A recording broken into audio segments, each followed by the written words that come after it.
नदी का दियारा इलाका, तरफ रेत और पानी ही पानी, इन सब के बीच नाव से शराब की तस्करी हो रही है। तस्वीरें गोपालगंज के जोधापुर थाना क्षेत्र के पतहरा गांव की है, जहां यूपी से 2 नाव पर शराब की खेप नदी के रास्ते गोपालगंज लाई जा रही थी। इसकी सूचना मिली और मोटर बोट से छापेमारी कर शराब से भरी दोनों नाव को जब्त कर लिया। हालांकि तस्कर नदी में छलांग लगाकर, अधीक्षक राकेश कुमार ने बताया कि 50 कार्टन दोनों नाव से शराब बरामद की गई है। इस मामले में अज्ञात शराब तस्करों के खिलाफ उत्पाद अधिनियम की पुलिस जुटी है। दरअसल गंडक नदी में जलस्तर कम होने के बाद शराब तस्करों ने नदी के रास्ते छोटे नाव से शराब की तस्करी शुरू कर दी है। यूपी बिहार के चेक पोस्ट पर पुलिस की ओर से जांच में सख्ती बढ़ाए जाने के बाद तस्करों ने शराब की तस्करी के लिए गंडक नदी का रास्ता चुन लिया है।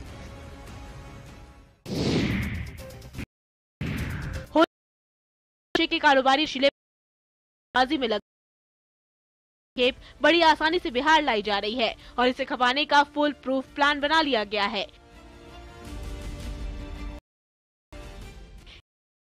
पुलिस ने गांजा बेचते 2 तस्करों को गिरफ्तार किया है। आमस थाना क्षेत्र में इन 2 तस्करों के पास से 850 ग्राम गांजा जब्त किया गया है। पूछताछ के क्रम में बताया कि ये बाहर आमस के थाना पुलिस ने भारी मात्रा में अंग्रेजी शराब की खेप जब्त की है। जब्त शराब की कीमत लाखों में है और पुलिस ने इस दौरान एक स्कॉर्पियो और एक बाइक को भी जब्त किया है। मौके से कारोबारी को गिरफ्तार किया गया है। पुलिस ने इस दौरान 237 बोतल अंग्रेजी शराब की बोतल जब्त की है। बता दें कि होली और शिवरात्रि को लेकर बड़े पैमाने पर शराब और होली के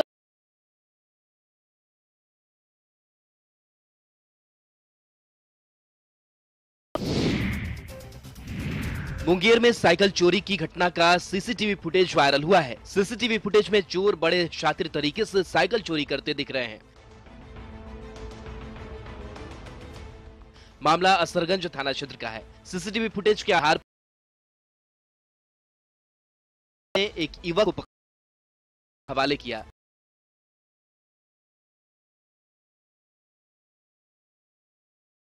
संस्थान के बाहर लगे सीसीटीवी फुटेज में साइकिल चोर की सारी गतिविधि रिकॉर्ड हो गई।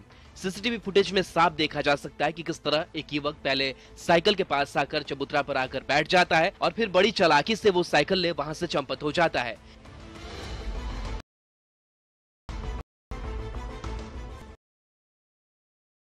सीसीटीवी फुटेज के आधार को पकड़कर की घटना के अंजाम देने के अपने जुर्म को स्वीकार भी किया है। पुलिस सब आगे की कार्रवाई में जुट गई है।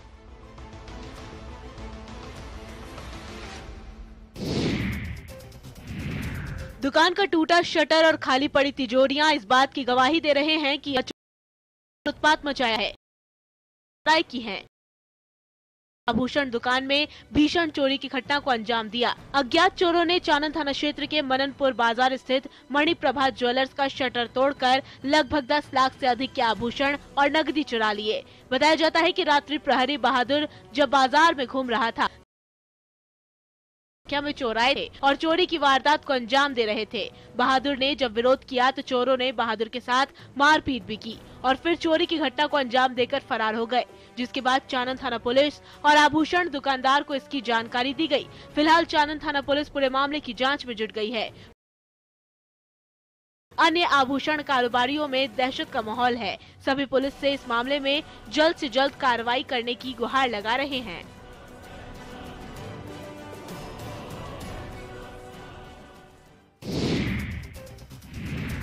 गिरिडीह थाना क्षेत्र के पास एक भीषण सड़क हादसा हुआ। हादसे में एक ट्रक ड्राइवर की मौके पर ही मौत हो गई, जबकि 3 लोग घायल हो गए। घायल में एक ट्रक ड्राइवर और 2 मैकेनिक भी शामिल है। बताया जाता है कि जीटी रोड पर खड़े ब्रेक फेल ट्रक का मरम्मत चल रहा था, तभी डुमरी की ओर से आ रही एक अनियंत्रित ट्रक ने पीछे से जोरदार टक्कर मार दी। टक्कर इतनी जबरदस्त कि टक्कर मारने वाले ट्रक के चालक की स्टीयरिंग में ही दबकर मौत हो गई। इधर खड़ी ट्रक के भी परखच्चे उड़ गए।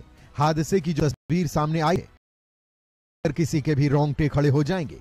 वहीं खड़ी ट्रक को बनाने का काम कर रहे 2 मैकेनिक भी घायल हो गए हैं। घटना की बगोदर पुलिस मौके पर शव को कब्जे में लेकर पोस्टमार्टम के लिए भेज दिया।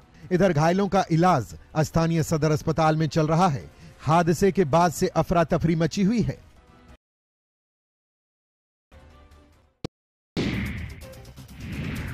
सासाराम के चिनारी थाना क्षेत्र में गायघाट के पास कैमूर पहाड़ी से एक पिकअप वैन पानी भरी खाई में गिर गई, जिससे बड़ा हादसा हो गया।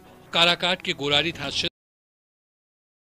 पिकअप पर सवार 23 श्रद्धालु चिनारी थाना क्षेत्र के गुप्ता धाम शिवरात्रि को लेकर जलाभिषेक के लिए जा रहे थे। इसी दौरान पिकअप बेकाबू होकर खाई में गिर गई। हादसे में पिकअप पर सवार 2 महिला सहित 3 लोगों की मौत हो गई, जबकि 18 से अधिक लोग घायल हो गए हैं। सभी घायलों को इलाज के लिए अस्पताल लाया गया, जहां से 8 लोगों को गंभीर स्थिति में सासाराम के सदर अस्पताल रेफर किया गया है। मृतक मटरा देवी, कांति देवी और पिकअप वैन का चालक मिट्टू कुमार था। सभी लोग शिवरात्रि को लेकर पूजा अर्चना के लिए गुप्ता धाम जा रहे थे। इसी दौरान हादसे के शिकार हो गए। मौके पर चिनारी थाना के अलावा स्थानीय लोग भी पहुंच गए, चूँकि खाई में पानी भरा था। इस वजह से मृतकों और घायलों को निकालने में काफी मशक्कत करनी पड़ी।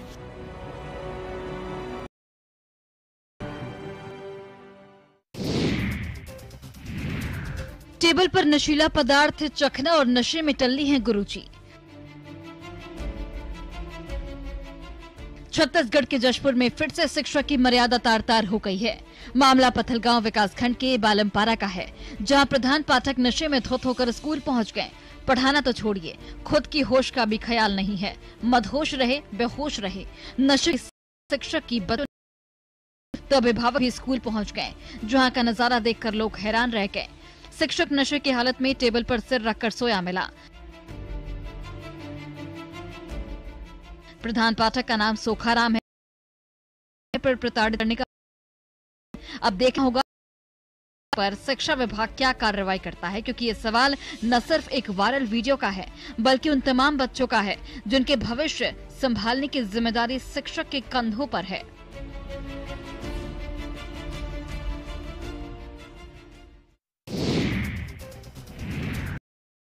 पटना के मध्य विद्यालय लोहानी जानते हुए भी विभाग बच्चों को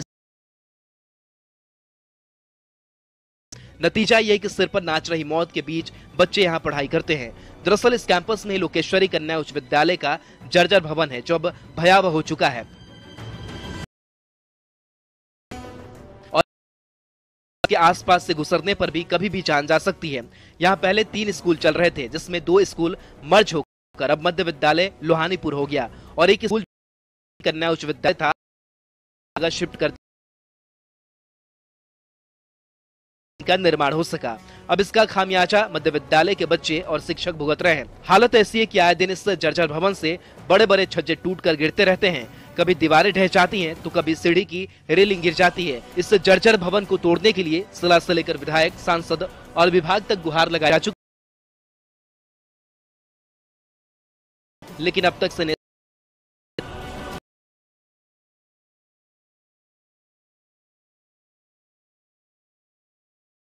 देने के लिए तरह तरह के प्रयोग करते दिख रहे हैं। मध्य प्रदेश के सिवनी से एक ऐसा ही मामला सामने आया है, जिसे जानने के बाद आप हैरान रह जाएंगे। विदिशा के सिरोंज के रहने वाले 2 आरोपियों ने लोगों को झांसे में लेकर एक अनोखा तरीका निकाला। उनके पास सोने के असली नहीं बल्कि नकली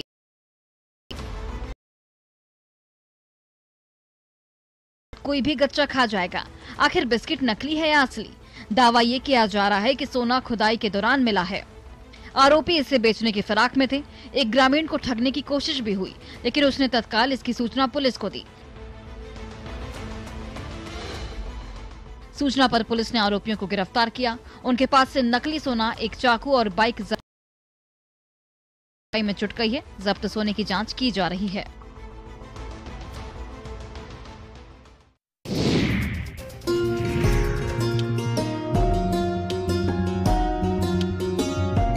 इस बार महाशिवरात्रि के मौके पर बक्सर के रामरेखा घाट से गंगा जल लेने के लिए उत्तरी बिहार और नेपाल से हुआ है। के काठमांडू में बाबा पशुपतिनाथ सहित अन्य प्रसिद्ध शिवालयों में जलाभिषेक करने के लिए बक्सर के रामरेखा घाट से गंगा जल लेने आए हैं। श्रद्धालुओं ने बताया कि ये सभी नेपाल से यहाँ रामरेखा धाम गंगा जल लेने आए हैं। इसी गंगा जल से नेपाल में महाशिवरात्रि के दिन बाबा पशुपतिनाथ, इससे पहले उन्होंने रामरेखा घाट पर स्नान किया और पूजा अर्चना की। आपको बता दें कि धार्मिक नगरी बक्सर के पौराणिक महत्व के मद्देनजर उत्तरायणी गंगा से जल के लिए यहां उत्तरी बिहार और नेपाल से श्रद्धालु पहुंचते हैं, जिन्हें कवरथू कहा जाता है। कवरथुओं के आने का सिलसिला मौनी अमावस्या से ही शुरू हो जाता है कि शिवरात्रि के अवसर पर उनकी भीड़ बढ़ जाती है।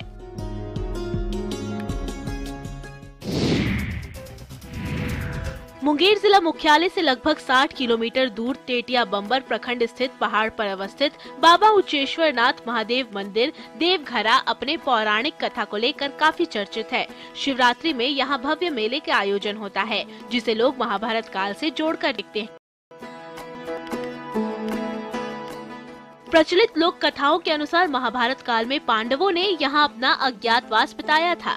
यहाँ भीम ने बाबा महादेव की कठिन तपस्या की थी। इसके बाद महादेव ने भीम को गदा दिया था और पांडवों ने ही इस मंदिर की यहाँ स्थापना की थी।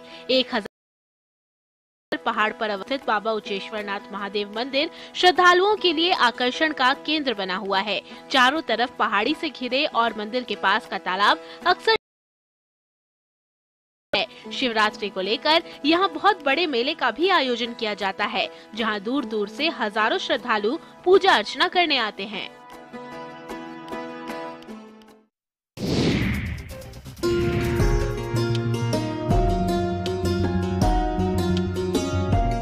रोहतास जिला मुख्यालय से कैमूर पहाड़ी पर सबसे पुराने पुरातन शिव मंदिर में महाशिवरात्रि को पूजा अर्चना करने के लिए वनवासियों की भीड़ इकट्ठा होती है।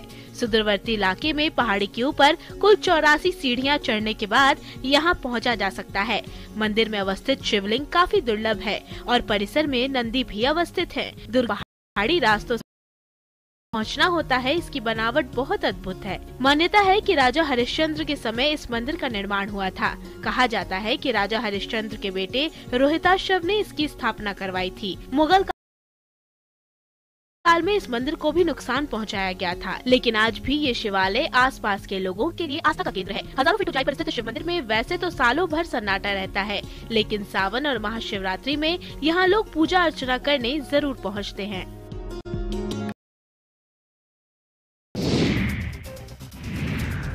जमशेदपुर के लोगों को अब एक नए पार्क की सौगात मिलने वाली है, जिससे डंपिंग यार्ड की वजह से आने वाली दुर्गंध से लोग बहुत परेशान थे।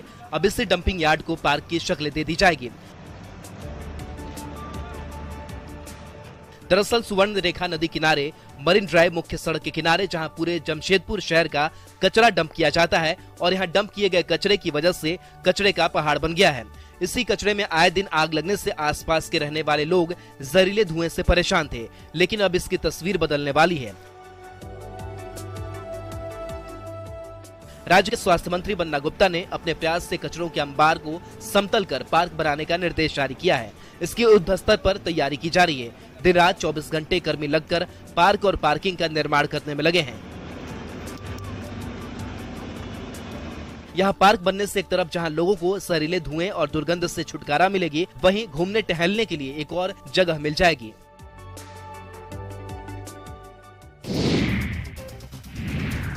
कभी धान, गेहूं, मक्का के साथ साथ केला उत्पादन कटिहार के किसानों के लिए मुनाफे की खेती हुआ करता था, मगर अब बदलते दौर में पारंपरिक खेती किसानों को मुनाफा नहीं दे पा रहा है। इसी को देखते हुए अब नए दौर के किसान नई तरह की खेती में हाथ आजमाने लगे हैं, जो भरपूर मुनाफा भी दे रहा है। कटिहार के युवा किसान प्रशांत ने लगभग 5 एकड़ में नींबू की खेती कर किसानों को नई पारंपरिक खेती से अलग हटकर खेती की नई राह दिखाई है।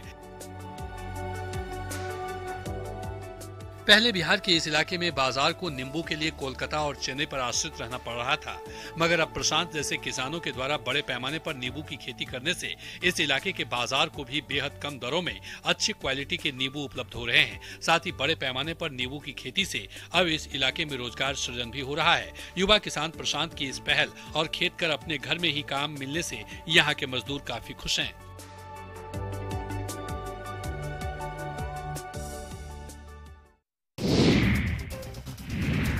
लोगों की ये भीड़ हाथियों को भगाने के लिए इकट्ठा हुई है, क्योंकि दुमका के मसलिया वन क्षेत्र में 11 हाथियों के झुंड के आने से लोगों में दहशत है। मसलिया वन क्षेत्र में गोलमारा गांव से गुलपुर गांव के बीच नदी किनारे स्थित जंगल में 11 हाथियों का झुंड मौजूद है। इस झुंड में 3 छोटे हाथी हैं, जबकि बाकी वयस्क हाथी हैं। हाथियों का झुंड जंगल में घूम रहा है, जिससे लोग दहशत में दिख रहे हैं और किसी अनहोनी की आशंका से डरे हुए हैं। जानकारी के अभाव में काफी संख्या में ग्रामीण एकजुट होकर हाथियों को इधर से उधर भगा रहे हैं, जो काफी खतरनाक कहा जा सकता है। इधर दुमका वन विभाग की झुंड को घने जंगल में ले जाने का प्रयास किया जा रहा है। साथ ही किसी भी हालात में हाथियों के पास जाने से बचने की भी नसीहत दी जा रही है। बता दें कि आए दिन हाथियों के झुंड खाने की तलाश में गांव में आते हैं और जमकर उत्पात मचाते हैं।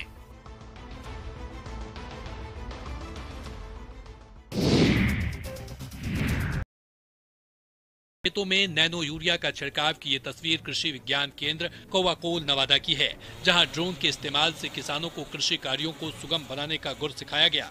भारतीय कृषि अनुसंधान परिषद न्यू दिल्ली के तत्वावधान में पहली बार ड्रोन के जरिए खेतों में नैनो यूरिया का छिड़काव किया गया, जहां केवल 20 मिनट में ही गेहूं के 2 एकड़ खेत पर छिड़काव का काम पूरा किया गया। इस दौरान किसानों से नैनो यूरिया और तकनीक के साथ खेती करने का आह्वान किया गया और किसानों को नैनो यूरिया का प्रयोग कर खेती करने को जागरूक किया गया। बता दें कि ड्रोन के उपयोग से कम समय में अधिक क्षेत्र में खाद, कीटनाशक और दवाओं का छिड़काव आसानी से किया जा सकता है। इससे किसानों को न सिर्फ लागत में कमी आती है, बल्कि समय और श्रम की भी बचत होती है। कीटनाशक या खादों का छिड़काव सामान्य विधि की तुलना में ड्रोन से 5 गुना तेजी से होता है और इस तकनीक से पोषक तत्वों, कीटनाशकों का सीधा फसलों की पत्तियों पर छिड़काव किया जाता है।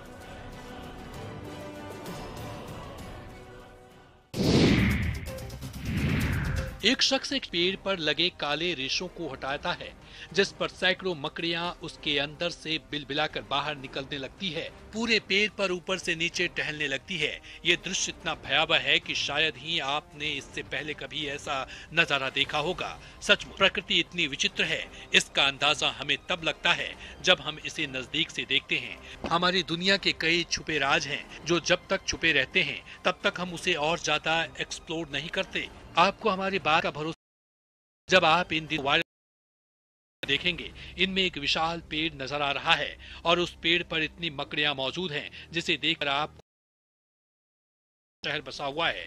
वीडियो में एक पेड़ पर सैकड़ों मकड़ियां नजर आ रही है। वैसे पेड़ पर कीड़े मकोड़े होना आम बात होती है।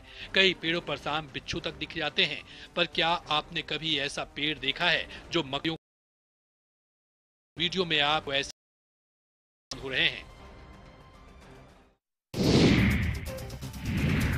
परीक्षा केंद्र पर एम्बुलेंस के बाद सभी उसकी चर्चा करने लगे। पता चला कि प्रसव के बाद एक परीक्षार्थी इम्तिहान देने पहुंची है। मिली जानकारी के मुताबिक बिहार के बांका में एक प्रेग्नेंट महिला मैट्रिक की परीक्षा दे रही थी, लेकिन बुधवार की सुबह अचानक दर्द शुरू हो गया। परिजन रूपमनी कुमारी को अस्पताल लेकर पहुंचे। वहां रूपमनी के सामने परीक्षा अपनी इच्छा बताने के बाद परिजन एम्बुलेंस से लेकर उसे परीक्षा केंद्र पर पहुंचे। महिला के जज्बे को देखकर लोग हैरान रह गए। मामला बांका की कटोरिया का है। रूपमनी कुमारी का परीक्षा केंद्र MMKG हाई स्कूल चांदना में है। फिलहाल वह अपने मायके में रहकर परीक्षा दे रही थी। 2021 के नवंबर में उसकी शादी हुई थी। परिजनों ने परीक्षा देने, लेकिन वो नहीं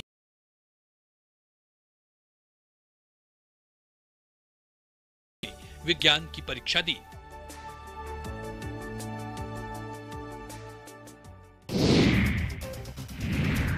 ये है बिहार की होनहार खिलाड़ी बेटिया खुशबू कुमारी। इस बेटी ने एथलीट के तौर पर रांची में साल 2011 में हुए नेशनल गेम्स में जमकर दमखम दिखाया। अपनी दौलत बिहार का आम कोई कसर नहीं छोड़ी। सशस्त्र सीमा बल में ड्यूटी कर रही हैं। पर इस खुशबू कुमारी के नाम पर जारी नेशनल गेम्स के सर्टिफिकेट के जरिए नकली खुशबू कुमारी ने बिहार पुलिस के खेल विभाग में नौकरी हथिया ली। जैसे ही ये गड़बड़ झाला सामने आया, सबके होश के चर्चित सामाजिक बाबा ने बिहार के मुख्य DGP से कार्रवाई की गुहार की है। असली खुशबू और नकली खुशबू के इस खेल ने कई गंभीर सवाल खड़े कर दिए हैं।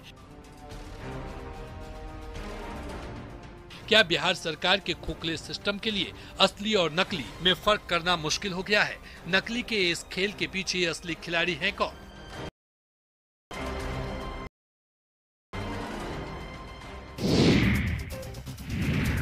लाल, सफेद और पीले रंग के ये फूल अपने खुशबू के साथ साथ किसानों को आत्मनिर्भर बना रहा है।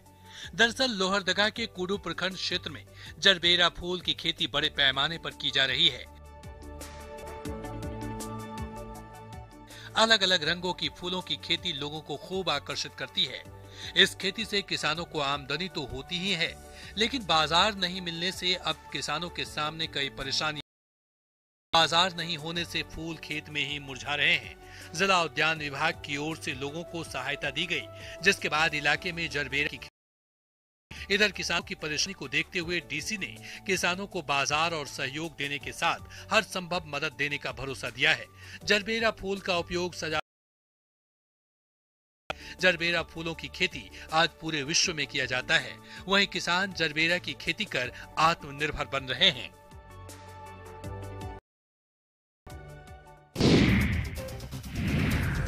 हिमाचल प्रदेश का मंडी जिला छोटी काशी के रूप में जाना जाता है। छोटी काशी के नाम से में 80 के करीब मंदिर, जिनमें अधिकतर भगवान भोले के हैं। बाबा भूतनाथ की इस नगरी में व्यास नदी के तट पर एक ऐसा मंदिर मौजूद है जिसमें एक साथ 11 शिवलिंगों की पूजा होती है। एकादश रुद्र महादेव मंदिर भारतवर्ष का दूसरा ऐसा मंदिर है जिस है उत्तर मंदिर है जो सनातन धर्म के पंचदेव उपासन पद्धति पर बनाया गया है। मंदिर के गर्भगृह में भगवान भोलेनाथ एकादश रुद्र महादेव के रूप में विराजमान हैं। वहीं मंदिर के परिक्रमा मार्ग पर 4 मंदिर स्थित है, जिनमें पहला मंदिर सूर्यदेव, दूसरा श्री गणेश, त्रिपुर सुंदरी और चौथा भगवान सत्यनारायण का मंदिर है।